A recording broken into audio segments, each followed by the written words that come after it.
exam paper karangan bahasa Melayu, bahasa Inggeris, bahasa Arab. Menulislah kau.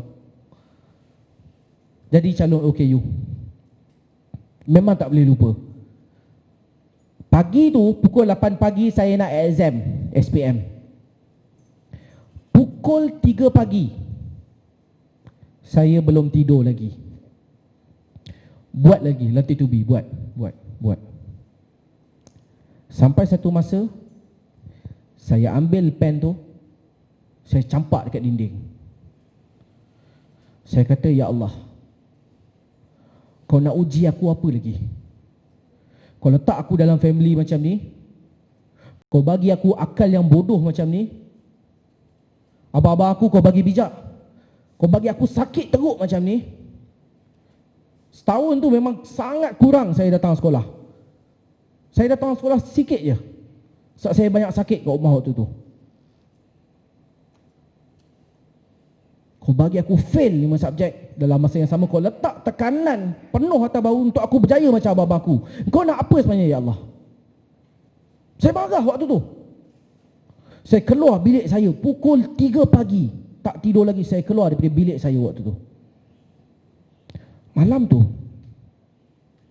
saya nampak ada satu pintu, satu bilik dekat rumah saya tu. Biasa bilik tu gelap, tapi malam tu pukul 3 pagi bilik tu bercahaya. Saya tak tahu siapa dalam tu. Dan bila saya selak pintu tu perlahan-lahan, tuan-tuan dan puan-puan tahu apa saya nampak? Saya nampak Umi sedang duduk sujud berdoa untuk saya. Saya dengar setiap butir kata-kata dia. Ya Allah, anak aku ni anak yang soleh ya Allah. Aku yakin ya Allah, waktu dia susah, dia akan cari Engkau, bukan orang lain. Kau bimbing dia ya Allah, Kau bimbing dia. Saya terduduk dekat situ juga. Malam tu baru saya tahu, rupanya inilah insan yang selama ini mendoakan saya. Persoalan tu terjawab. Malam tu, tanpa berkata apa-apa kepada saya, Umi kenalkan kepada saya siapa Tuhan saya, siapa Allah malam itu. Sampai hari ini saya tanya pada diri saya, anak-anak aku kenal Allah daripada aku ke? Sampai hari ini saya tanya. Malam tu juga saya pergi ambil wudu, saya solat sunat taubat. Masa tu juga saya minta ampun pada Allah. Saya kata, ya Allah, ampunkan aku lupa Engkau ada ya Allah. Ya Allah, esok aku nak ambil exam, apa sahaja keputusan aku ya Allah, bukan untuk aku, untuk mak aku, bukan untuk aku. Tuan-tuan perempuan, saya pergi ambil exam, keluar keputusan SPM. Saya nak bagi tahu, tak pernah seumur hidup saya, tapi hari itu pertama kali dalam hidup saya naik pentas terima anugerah pelajar cemerlang terbaik SPM di sekolah saya. Sebab doa ibu dengan Allah tak ada hijab. Dua benda yang Umi ajarkan kepada saya. Pertama, jangan pernah berhenti bagi harapan dekat anak kita. Tak kisah orang luar kata anak kita macam mana teruk sekalipun, kalau kita sebagai ibu dan ayah berhenti bagi harapan pada anak kita yang masih kecil tu, ke apalah yang tinggal untuk dia.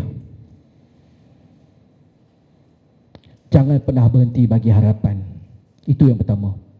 Yang kedua, untuk kita sendiri, jangan pernah berputus harap kepada Allah.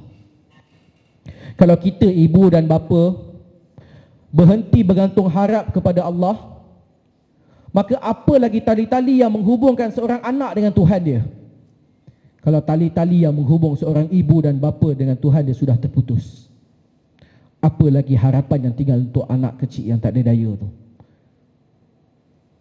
Sebab tu ini dua benda penting yang Umi ajarkan kepada saya. Tak kira apa musibah yang datang melanda kita, jangan pernah berputus asa dengan rahmat Allah.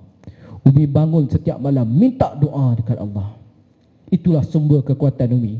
Dalam kesibukan bekerja, dalam keadaan masyarakat mencemuh waktu tu, kawan-kawan kat sekolah saya mencemuh waktu tu, kata spoil family, Umi kata kamu boleh.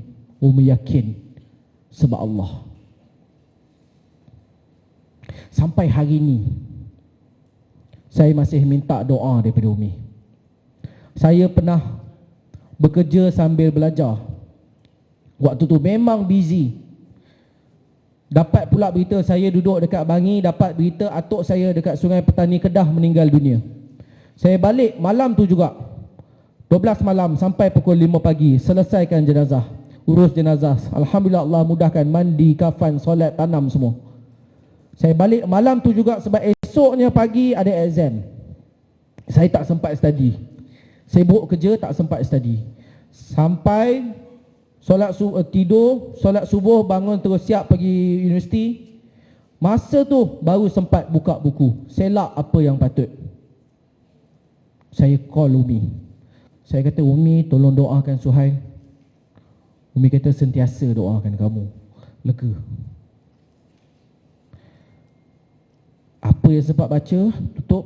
Saya langkah kaki masuk dewan exam. Dengan lafaz Bismillahirrahmanirrahim, saya buka kertas soalan. Tuan-tuan dan puan-puan tahu apa saya nampak?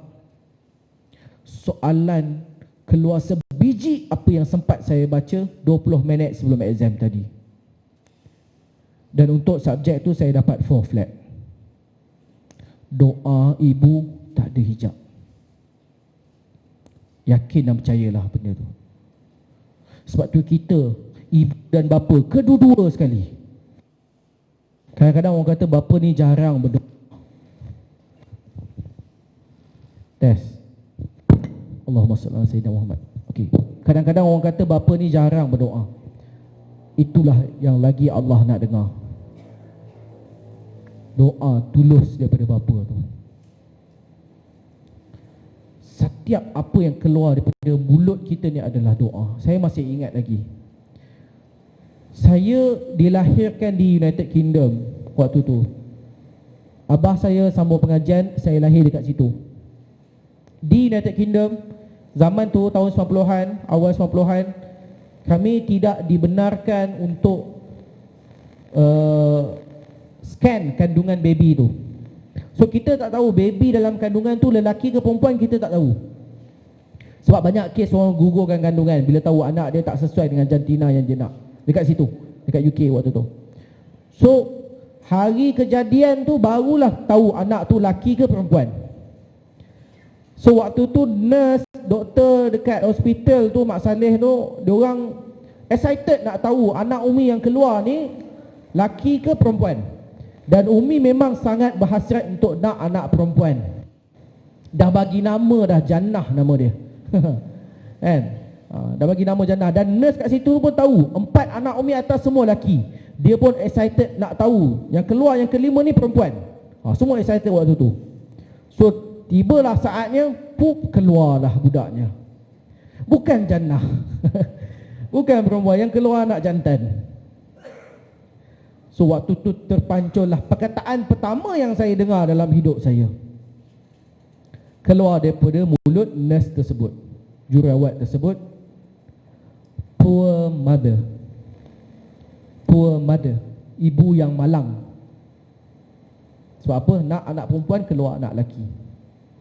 Umi, dia nak anak dia keluar atas muka bumi ni, perkataan pertama yang dia dengar ialah perkataan menyucikan kalimah Allah, mengangkat kebesaran Allah. Kalimah azan, kalimah iqamah, bukan kalimah sejijik poor mother. Tak. Umi baru lepas beranak ni tengah sakit, Umi bangun sikit daripada katil. Umi kata apa dekat nurse tu? No, I'm a lucky mother. Aku ialah ibu yang bertuah. Tuan-tuan dan puan-puan, benar kata-kata ibu itu adalah doa.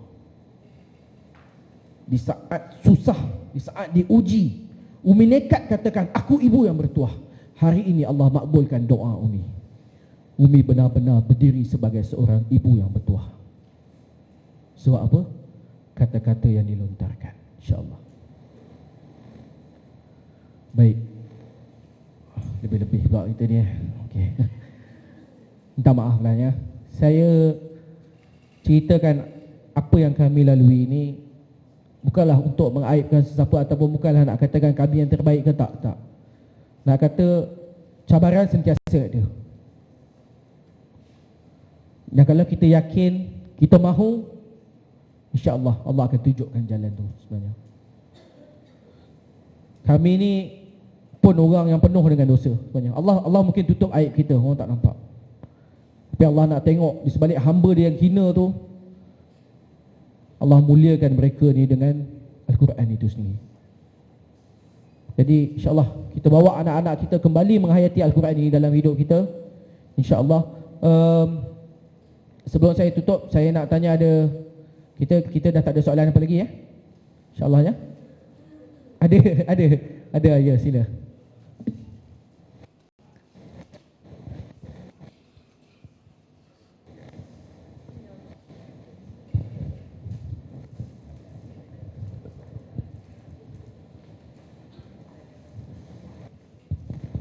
Assalamualaikum warahmatullahi wabarakatuh. Saya Maimunah dari Perpustakaan Jelebu. Saya punya 3 orang anak. Alhamdulillah setakat ni tiga puteri. Anak saya masih lagi fasa-fasa yang awal, 7 tahun, 3 tahun dan baru 11 bulan. So saya anak yang pertama Alhamdulillah sangat mudah diuruskan. Cuma anak yang nombor 2 tu agak struggle juga, dia lebih